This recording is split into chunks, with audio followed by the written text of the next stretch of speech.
ไปฉันนะแม่เว้านั่นไปเฮ็ดงานบ่แม่สิไปเฮ็ดงานลูกเอ้ยไปเฮ็ดงานอยู่ไทยแม่นอยู่ไสก็บ่แล้วอยู่กรุงเทพบ่แล้วลูกมีงานแหละมีลูกเอ้ยไปหางานมาแต่ไสบัดนี้ยังเพิ่นก็แบบว่าเพิ่นเฮ็ดให้จังซี่นะคันเพิ่นบ่ได้เฮ็ดให้แม่ก็ไปบ่ได้แม่ก็บ่มีเด้บัดน่ะเฮ็ดแล้วบ่โดยฮะให้เฮ็ดให้ก็คนผู้ใหญ่ได้แม่หั่นแหละแต่แม่ก็ยังบ่ได้ครับโดยเพิ่นก็จะมาเอาอยู่ที่เด้เพิ่นรับเฮ็ดบัตรให้เอาอยู่ที่ได้เอาอยู่อันนี้ยังก็บนที่ว่ารถไฟกรุงเทพมาพี่ฮอดพี่นะก็ยังก็ลืมแล้วโอ๊ยลืมเด้ไปฮู้กันได้ใดไปเฮ็ดไปรู้จักกันได้ใดน่ะแม่ก็ให้ติดต่อให้นะผู้นั่นแหละลูกเอ้ยในเพจในไลน์นะปะผู้ในเฟซในไลน์บ่แม่บ่จิคนที่ฮู้กันนั่นแหละเขาบอกว่าเขาเหลือจะได้คนใช่นะแต่แม่หันแน่นอนอยู่แล้วใจแม่นั่นแต่ว่าเนี่ยใดก็ต้องได้ลงไปอยู่แล้วแต่ยังอีกประมาณจักมื้อจ้ะประมาณ5 มื้อประมาณ7 มื้อเลยป่ะปิดสงกรานต์นี่นะปิดสงกรานต์สิไปไทยเนาะไม่จะแม่นนี่มาทางบ่ที่บ่แบบนี้บ่ได้ว่าจังได๋ก็ประมาณนั้นแล้วว่าแม่ก็ยังบ่ได้เข้าใจคักลูกท่านนะกระทาวว่ารุ่นไปนั่นแหละเป็นมื้ออื่นอีกท่านยังมาให้บ่เทนะ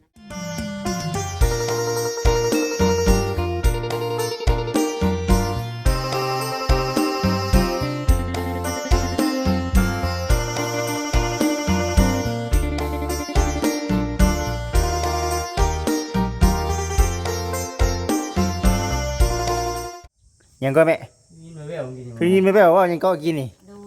แม่สิไปไสแม่ว่าสิไปหาเงินลูกสิไปกรุงเทพไปอ้าวแม่สิไปแล้ว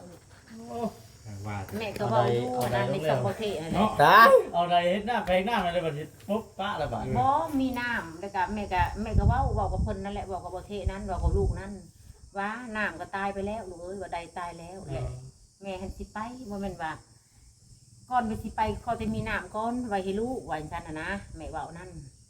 ไปเฮ็ดงานบ่แม่สิไปเฮ็ดงานลูกเอ้ยไปเฮ็ดงานอยู่ไทยแม่นอยู่ไสก็บ่แล้วอยู่กรุงเทพบ่แล้วลูกมีงานแหละมีลูกเอ้ยไปหางานมาแต่ไสบัดนี้ยังเพิ่นก็แบบว่าเพิ่นเฮ็ดให้จังซี่นะคันเพิ่น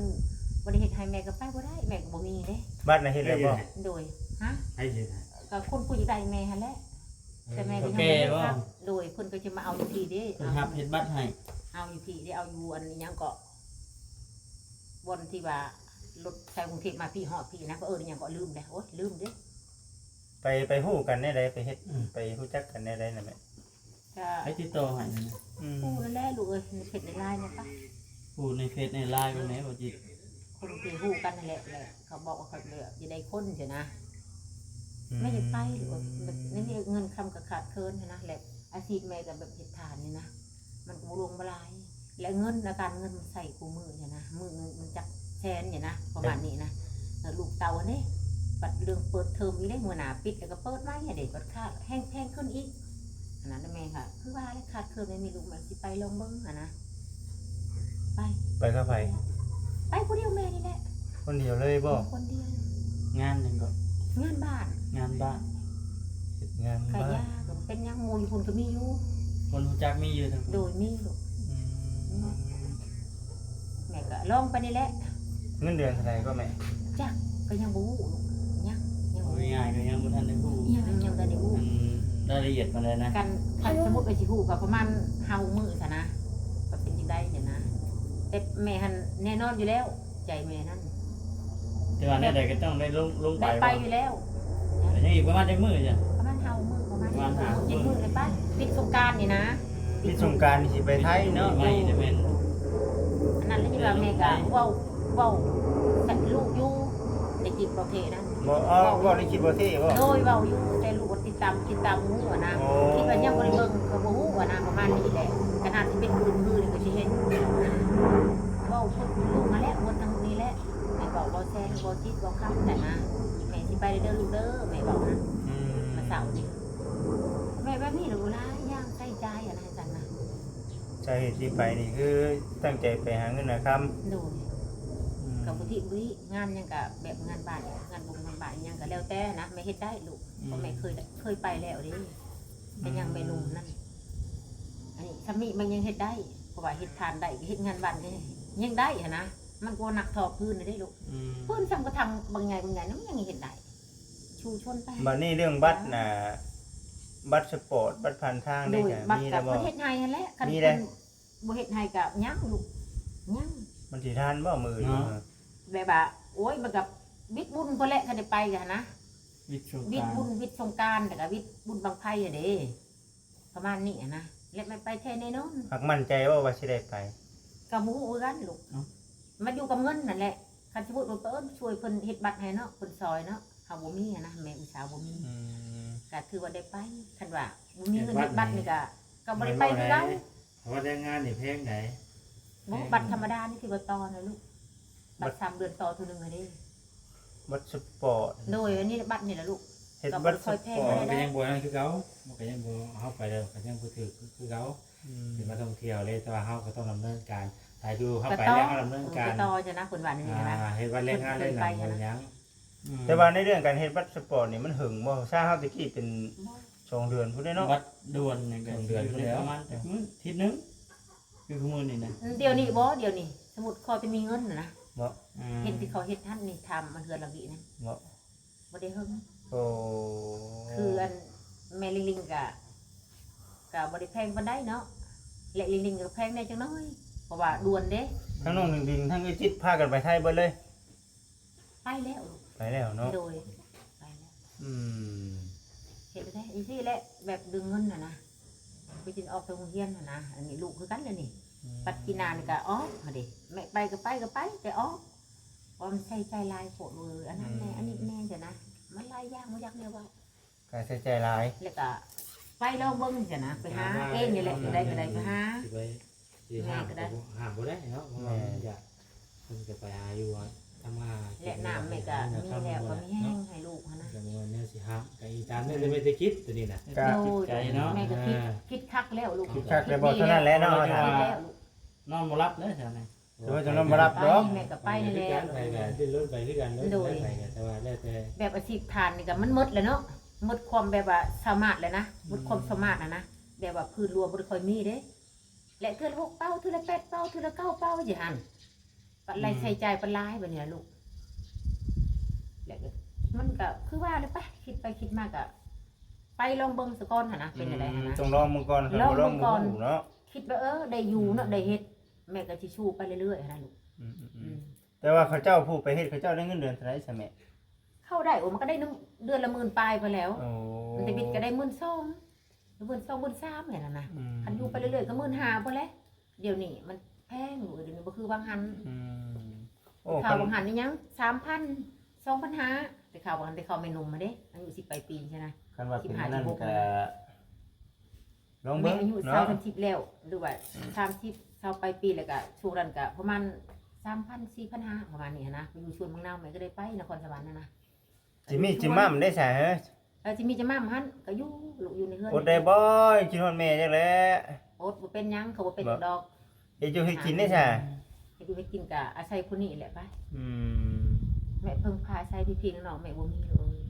แบบสิออกหมู่เดียวกันใช่นะกับแม่นะ อืม แล้วก็บ่มีไผเพิ่งพาไปบัดนี้ ต้องได้ดิ้นรนของไผลาวเนาะ แบบนั้นแหละลูกแม่คิดทุกสิ่งทุกอย่างแล้ว คิดว่าไปซะก่อนจังได้ก็สู้ไป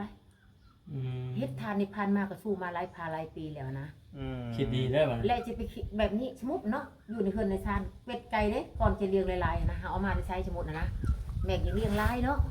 สมมุตินะแตกยังหัวเด้บัดชื่อหัวหอกหัวอาหารมันอีนะจัดนะลงทุนแบบนี้และแม่บ่คิดแบบนั้นและคิดไปคิดมามันก็ได้แต่คิดแล้วอยู่ไปอยู่มาก็พอสำนีอีกนะก็แม่ก็คิดว่าคันใดแม่ก็คิดแต่ไปหลายนะใจแม่นะ ในประเทศบ่ได้ บ่ได้เพราะว่าเงินมันมากับเงินเบิด โอ้ ลงทุน2ล้านบ่สิ3ล้านบ่จังน่ะเด้แบบว่าอาหารซื้อมาตั้งไว้อย่างละกระสอบอย่างละกระสอบอย่างนะเพื่อมันเลี้ยงมันใหญ่เด้แล้วก็ไก่คายมันเองนั่นแหละสมมุตินะไปซื้ออาหารอีกนะใจแม่คิดเอานั้น ซาคือตะกี้เนาะ แต่อันนี้มันเป็นไปบ่ได้หรือว่า อันนี้เป็นไปบ่ได้ คิดจักสิคิดเฮ็ดหยังคิดซื่อๆหั่นนะ ขึ้นไปอยากเฮ็ดบัดบ่มีเงินเฮ็ดดิ โดยสิไปลองเบิ่งซะไปสิชูชนไปหรือว่าดินรนไปหั่นนะลูกก็ย่าก็มีผู้เบิ่งผู้แย่งก็ผักพังไว้ให้นะแต่ก็เงินคำบุลุงบ่หลายก็ผักมาว่าซื้อข้าวซื้อของกินลูกอย่างนะขาดเกินไปพาอีหยังก็เชียร์ไปอย่างนะแม่ก็โตแม่ก็อยู่หันเวลาต่อบัตรก็มาต่อแล้วก็อยู่หันคื คือ ใน เก่า ในใจนี่กะว่าสิไปดนสัปดาห์ในใจนี่ ในใจโอ้กะคือว่าแล้วคำว่าอยู่ได้เป็นไปได้กับปีนึงหรือว่าปีไป หรือว่าตลอดเด้เพิ่งเติบเนาะ บางทีปีช่องปีจ้ะนะ คันว่ามันรุนแรงว่าชีว่าอยู่ได้เนาะคันว่างานนักนายลีสมมุติ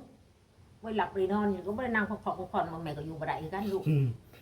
ฉันได้เพราะว่าแม่ไปหลาย แต่ยังหนุ่มเนาะมีบอลหนึ่งมืดเลย ยืนบนมือเลย มืดพักกินข้าวตอนเที่ยง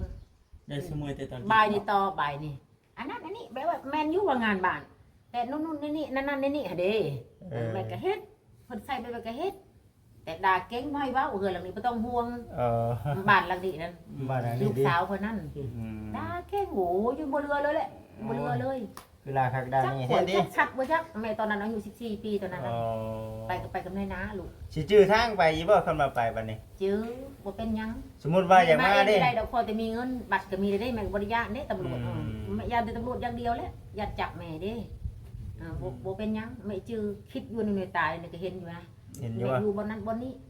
อยู่คลองตันบ่อะดิใครเสื้อผ้าบันคลองตันเนาะ อืม อยู่ตลาดชงชัย4หั่นโรงงานลูกชิ้นนั้น มันสิบ่คือเก่าเด้หลายปีเลย เอา เด้ หลาย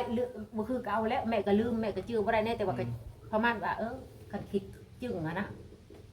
ใจนี่คนเคยอยู่ด้วยเนาะอย่านะคิดเอาอะนะอย่านะแม่ก็อายุสำนี้แล้วด้วยแม่เรื่องเงินคิดเฮ็ดหยังก็เรื่องเงินคันว่าทานเรื่องเงินน่ะดิต้องซื้อไม้อะดิและเงินมันบ่ลงมาลายเด้ลูกไปซื้อบ่ได้คือเก่าลูกบ่อยากว่าหมดคือละเก่าสอบ10สอบนั่น บ่ตีแล้วเลยเดี๋ยวเนาะ โต๊ะเดียวยืนแบบนี้นั่นนี่แบบนี้นั่นนี่แล้วเพิ่นใส่หยังก็เฮ็ดแม่ต้องสู้ต้องอดต้องทนคันได้ไปลูกเอ้ยคันว่าความจริงก็สาธุลูกเอ้ยแม่สิสู้ไปเรื่อยๆหันนะ เนาะ เรื่องเงินลูกบ่อยากเว้า บ่นึงเงินนึงคำนี่ก็เข้าใจคือกันพี่น้องเอ้ย คันคิดลายก็ยาเด้อบ่ต้องคิดหันนะคันได้ไปแม่ก็บ่คิดแล้วสมมุติแต่เฮาอยู่แล้วคิดได้บ่นี่คิดแล้วพื้นก็พอจำมาดิคือลูกเห็นน่ะว่าพื้นนั่นน่ะไปหาขุดตกซื้อเสียมไปนะหาขุดเด้ขุดก็คือง่ายขึ้นระบายมันได้บ่มันสิว่าไปตักไปยังบ่มีดอกลูก เฮ้ย ดีแล้วเนาะ พื้นคนเนี่ยดินคนหมดได้มันบ่ได้ มันลำบากตัวนี้แล้วไม่ใช่เป็นไรนะไปหาดูแล้วมันดำ อยู่บ่เนาะ ดำจะอันนั้นอ้ายลูกไปเอาเข้าให้ปิดลูกดำไปนอนลูกไปนอน ก็จะเล่นใช้ตัวได้มา ไป ได้ นอนลูก เนาะ ไปนอนลูกบ่เป็นยังอ้ายเลยลูกเพิ่นมาหาลูกเพิ่นเอาเข้าให้กินนะลูกเอ้ยบ่เฮา ไปครับเอาไปเด้อ ไปลูกไปนอนลูกคนหูไปนอนที่อ้ายดำบ่เฮ็ดหยังลูกบ่เฮ็ดหยังแต่ว่าที่ว่าบ่ฮู้หันญาติลูกบ่เคยเฮ็ดหยังจักเทื่อเลยบ่เป็นหยังลูกถ้าเด็กแล้วก็แล้วหันคันบ่ลูกมานี่ก็ดำแล้วก็แล้วรถเหยียบลูกรถเหยียบ คิดถึงไรรถเหยียบ บ่ได้อยู่เด้มันไป นี่เนาะ ผ่านสองทาง ไปกะ แม่จังซี่แหละแม่เว้านั่นน่ะ สมมุติว่าไปแล้วอยากมานี่บ่มีคนพามานี่สิมาได้อยู่บ่ มาได้บ่เป็นหยังลูก บ่ มันบ่เป็นหยัง อืม แม่มาได้ บัดทิศนี่คือไปเลย ยังอีกหามื้อเหรอ เอาวุธบิดพุ่นแล้วบิดบุญพุ่นแล้วลูกบิดบุญได้ คันสิไปต้องเฮ็ดบัตรไว้ตั้งแต่ตอนนี้ด้วยแหละ ต้องเตรียมมาตั้งแต่ต้นนี้แล้ว แม่นมันบ่แม่นบัตรขาวเด้ โอ้ บัตรขาวน่ะไปกันยากเด้บ่เด้อ ไปนี่แหละ บัตรขาวน่ะเขาให้ไปแต่ 3 มื้อ 3มื้อนึง 3 มื้อมื้อครับ แม่นถ้าต้องไปเฮ็ดบัตรสปอร์ต ไปยามันจังได๋ก็ได้สู้ไปอดทนไป จิได้เฮ็ดจักมื้อก็ โอ้เราก็เฮ็ด5มื้อละว่าลูก5มื้อเด้ดิ่งๆนะ โอ้ ด่วนเด้ บัตรเท่าไหร่หา มันแม่ก็เนิ่นๆเด้แม่แต่เดือนหลังสมุดน่ะนะ ประมาณเท่าไหร่ ประมาณเท่าไหร่ลูกประมาณ5-6,000ละว่าประมาณนี้ล่ะลูกถามอยู่ด่วนน่ะนี่หั่น ประมาณ แม่เฮ็ดแต่เดือนหลังหั่นนะเก็บไปมันแล้วลูกก็มาเฮ็ดเดือนนี้เด้ ประมาณ6,000เนาะ6,000โอ้แพงอยู่ได้เนาะ สิแล้วลูกเอ้ยแม่ก็สู้ชนไปนี่แหละเฮ็ดได้มีน้ำมีเนยแม่ก็มีแห้งให้ลูกให้เต่านั่นแหละหดหันหดนี้ ได้ ใส่นี่แหละแล้วเงินได้บ่นี่หั่นนะมีเงินก็ต้องหาเงินนี่แหละดูดิ้นรนไปนี่แหละเฮ็ดได้โตดุดเดียวหั่นนะแบบยืนผู้เดียวจริงๆนะ อืม บ่มีไผกับหลักผู้ใหญ่คือชุมือได้แหละแต่ทุกมือก็เป็นไปบ่ได้ลูกเอ้ยก็ได้กินย้อนเพิ่นแบบนี้แหละชุมือก็ได้จ้าทุกคนหลักผู้ใหญ่เพิ่นดีให้ความแข็งแรงเด้อแม่ได้คนเลี้ยงลูกทุกสิ่งทุกอย่าง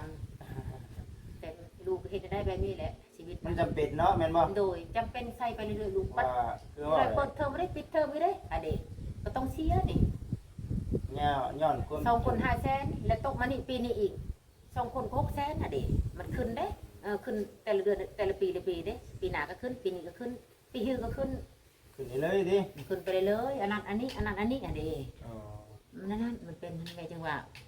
ปะ บ่ไหวได้เนาะคัน สิ อ ลอง ยู่ เบิ่ บ้าน ง นี่ ไป เนาะ เลยไปชูชนไปลองเบิ่งอะนะ อืม อดทนไปนี่แหละชู ได้ ไปนะ ได้คุยกันอยู่บ่นะแม่อยู่กับเจ้เพิ่นหรือว่าจังได๋ ก็ได้คุยอยู่เทื่อนึงลูก อ๋อ เทื่อนึงมื้อหน้ามื้อในอีกมื้ออื่นคือเพิ่นก็ได้คุยใหม่อีกว่าเป็นจังได๋หันนะรายละเอียดหันนะจ้ะ เพิ่นฮู้อยู่ว่าเพิ่นเห็นเจ้าอยู่บ่หรือว่าจังได๋ เพิ่นก็เฮ็ดเฮ็ดนั่นแหละ คือว่าอยากได้ใช่เนาะหรือว่า เห็นแม่แหละในเพจในไลน์เนาะ โอ้ เห็นแม่อุตสาเนี่ยเห็น โอ้เพิ่นเคยเบิ่งคลิปเจ้าบ่ โดย อ๋อเพิ่นเคยเบิ่งแล้วเพิ่นอยากอันน่ะ เอาไปเฮ็ดงาน เอาไปเฮ็ดงานน้ำเนาะ โดย อ๋อ และเพิ่นเองเพิ่นก็อยู่เพิ่นแหละอยู่ประเทศนอกเพิ่นแหละลูก อืม เออ เพิ่นเองหั่น เรียบไรครับ ลูกเป็นเต้าเพิ่นอยู่พี่นะ เอาเป็นผู้ใหญ่มาทางบ่เท่บ่แบบนี้บ่หรือว่าจังได๋ ก็ประมาณนั้นแล้วว่า อ๋อ แม่ก็ยังบ่ได้เข้าใจคักลูกท่านนะ อืม กระทาว่ารุ่นไปนั่นแหละเป็นมื้ออื่นอีกสันยันมาหาอยู่บ่เพนั่นและเพิ่นโตเพิ่นอายุพุ่นสหรัฐหั่นนะ โอ้เพิ่นอยากเอา แต่ลูกเพิ่นอายุพี่อยู่กรุงเทพ ก พี่ รุงเทพ โดยแบบนี้ลูก โอ้ ให้ไปอยู่กับลูกเพิ่น อืม เพิ่นจะเบิ่งคลิปแม่แล้วนะ เพิ่นเบิ่งคลิปได้เนาะเพิ่นเบิ่งคลิปเพิ่นเห็นการเฮ็ดเวียกเฮ็ดงานดูมันขยันนะเพิ่นอยากอันน่ะให้เจ้าไปเฮ็ดเวียกเฮ็ดงานอยู่เฮือนลูกเต้าเพิ่นเนาะ โดยลูกประมาณนี้แหละลู อื ก ม แน จัง ว บ่ นี้เป็ ท่าน น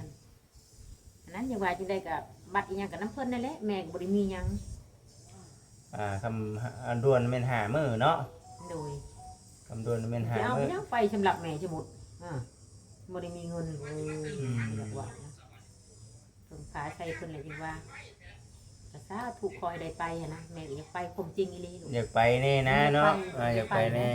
เพราะว่าหาเงินอยู่บ้านเฮามันก็ได้พอซำนี้ว่าซั่นนะ โดยสมมุติว่าแล่นรถนี่น้ำมันมันก็แพงเด้อลูกเนาะไปตัดนิดบ่ถ้าจะเดือนใดเดือนล้านไปในคันหมกน้ำมันแต่ละมือต่อมืออะนะไปตอนเช้าตอนแรงมาดิปัตเตอร์มันมือละแสนบ่นะสมมุติมื้อนี้แสนนึงมื้ออื่นกับมื้ออื่นบ่เติมบ่คือแสนนึงอีกหั่นนะประมาณนี้แหละไปแล้วแม่ก็บ่ไหวคือกันลูกหั่นนะหลายสิ่งหลายอย่างแบบนี้ค่าอยู่ค่ากินอีเด้นั่นๆนี่ๆอีเด้หั่นนะสั่นน่ะก็ล้านป้ายหั่นนะแม่ก็ฮู้อยู่หั่นนะบ่อนไปหาบ้านเฮาแล้วมันบ่ได้หลายปานใดหั่นนะสั่นนะแม่ก็คิดไว้มั่นแหละลูกกับบ้านเฮาก็มีอยู่ตัดหยอกตัดนิดนี่แหละโรงงานตุ๊กตาสั่นนะ เอาแต่มีแต่ โดย คันสิไปก็จักสิว่าจังได๋แหละก็เดินทางปลอดภัยนั่นแหละ โดย ขอให้พบ เนาะแต่สิ่งดีๆจะได้ดีๆเนาะเงินดำเงินเดือนชุ่ง คุณคิดเห็นอยู่ ๆ ก็แล้วแต่เพิ่นใครก็แล้วแต่นะคันอยู่พออยู่ก็อยู่เนาะคันบ่พออยู่ก็แบบแม่ก็เป็นไปบ่ได้คือกันนะประมาณนี้นะแม่ก็คันบ่รู้บ่ลายแน่เว้าความจริงสิสบาย ลองเบิ่งเด้อจะได้ไหมเด้อลองเบิ่งเป็นได้ใดก็ได้ทางเฮาเองก็จักสิว่าได้พี่น้องเนาะ แม่ก็ ตาม เฮ็ดอันนี้ได้นี่คือเห็นมันบอกความจริงแบบนี้อันนี้จับหน้าบิดหลังนะลูก อยู่นะพี่ดังกำลังพิจารณาอายุ โดย เนาะ โตเดียวอีหลีคันว่าพื้นกับพื้นน่ะเด้อย่าไปเฮ็ดหยังทางอื่นได้อะนะคันไปทางอื่นคือว่าอันแหละล้านป้ายหั่นก็เที่ยวเช้าเที่ยวแรงหลักน้ำมันเด้เงินเติมน้ำมันเด้นะ บ่แฮงอีกเนาะ แม่มาคิดตัวนี้แห้งคักอีกบัดนี้ฮันไม่เห็นว่าไปอยู่กับเพิ่นซะไป กินอยู่ในเพิ่นซะชูชนอยู่กับเพิ่นนะเห็นจังนะ ลองเบิ่งคันว่า โดย ไปเฮ็ดงานอยู่พุ่นก็ได้ก็ตั้งใจเฮ็ดมันคือคำ โดย มาบ้านมาช่องแล้วบ้านนี่ โดยคิดไว้ซะเลย นี่คิดในใจนี่อยากไปหาเงินพอได้แก้ไขในครอบครัวเนาะ โดย ในเรื่องหนี้สินเนี่ยบ่ได้เกี่ยวกันเนาะเรื่องหนี้สินมีบ่ มันก็มีแล้วแม่ก็เป็นพันพุ่นน่ะแม่มีนะลูก บ่ เป็นพันบาทนี่ในบ้านมันบ่อน40บ่ละเก่าชีไปเลยแม่เช่นเดียวกินได้แล้วความจริง เส้นของกินนี่ เช่นความกินแล้วบ่มีปัญญาใช้เพิ่นน่ะเด้ เฮ็ดได้บ่ เฮ็ดทานก็หมดแล้วนะก็จังได๋บ่ยังก็ยาวคนก็ถามอยู่ได้แม่ก็ ทำเบื้องนี้มันก็ไปเบื้องนั้นคมดีคนเด้เขาก็อายแล้วว่าแม่ก็ปันนี่แล้วอายแล้วแม่ก็มีปัญญาใส่คนเด้อายด้วยลูกจริงๆแหละก็แม่ว่าจะไปนะจะได้จะชูจะชนไปทางอื่นนะ เป็นหนี้1,000บ่ เป็นเงินบาทกับ1,000แล้ว แต่เป็นเงินกีบไม่ติดเนียน 600,000 ห่าน คื ตัว อ นั้น ฮอด ก็ 700,000พุ่นแหละ ห่านตัวนั้นก็30ก็เด้ห่านตัวนี้ก็40,000เด้ตัวนั้นอีกเด้ก็90,000เด้ตัวนี้ก็300,000เด้แม่ เส้นหยังก็เส้นหยังกินชวนๆมากเลย ก็ยืมเงินแน่300,000แม่ยืมเงินนั่นเป็นเงินนั้น อืม ทุกประทานก็ยืมเงินคือเขาหนักกินแล้วรวยทานเธอกับช่วงนั้นบริเฮ็ดเด้ อ๋อ แม่ก็บริบายไข่เด้ตอนนั้นเด้แต่เดือนหลังกว่านี้เดือนหลังเดือนลึกกว่านี้ เป็นหนี้เป็นสินแน่ เป็นหรือไม่เป็นรวมทั้งหมดก็1,000ไป เจ้ามาถามกับตอบแบบไม่อายเนาะ โดยก็บ่ได้อายได้กันอายก็บ่ได้เด้ก็ให้เพิ่นรับรู้นำภัยก็แล้วแต่คนรับผู้ใหญ่ทางใดก็ได้นะ บ่เพิ่นถามมาได้ไหนก็คือบ่ได้สิมาใจาย เพิ่นถามอยู่แล้วแต่แบบแม่ยังบ่มี อ๋อ วันนี้ลูกเอ้ยวันหนึ่งกับแม่เอ้ยยังบ่มีเฮ็ดได้จะเผาก้อนแม่ว่าเดี๋ยวนี้5ก้อนแม่ว่าเดี๋ยวนี้เพิ่นก็จะได้แล้วลูกแม่ก็ไปจ่ายแล้วไปแดงนี่เงินผู้ใหญ่จ่ายซะไปได้ก็ได้เพิ่นมาถามอยู่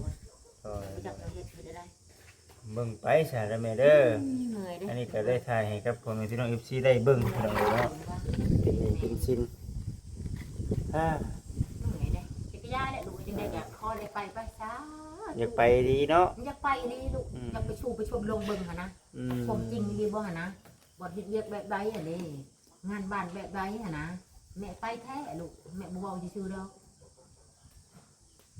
คันแม่บ่ไปแม่บ่เว้าแล้วจะผ่านมากยังบ่ได้เว้ายัง อันนี้เพื่อนซ่านก็มีอยู่แหละหลักผู้ใหญ่คนนี้เฮ็ดให้แล้วนะยังก็หาเงินนี่ก็แบบ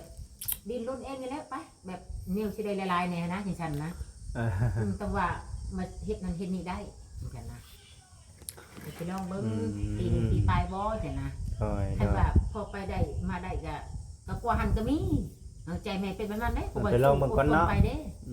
ลองเบิ่งก่อน ลองเบิ่งก่อน บ่ลองบ่ฮู้พี่น้องเด้อ ได้อยู่แบบนี้ไม่ได้จะไปอยู่เลยไม่ได้ไปจะเกลือนะฉันนะ ไปซะได้อแม่เด้อมีแต่ว่าจังใดก็สิอัปเดตให้กับพ่อแม่พี่น้อง FC เบิ่งอีกเทื่อพี่น้องเอ้ย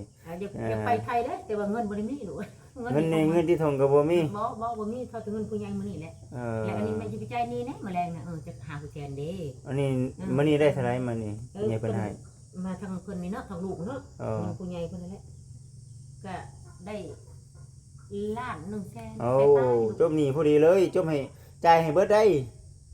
แม่ นี่ ได้ จ่ายให้เบิดเดี๋ยวเพิ่นสิถ่าย จ่ายนะลูกเนาะ จ่ายโลดเรียนเพิ่นถาม กินบ่ได้กินแล้วว่ะ โอ้ ก็ยาแล้วก็จุดทานนั่นเนาะจุดทานแม่ไปมื้อ พอเดืออยู่ดอก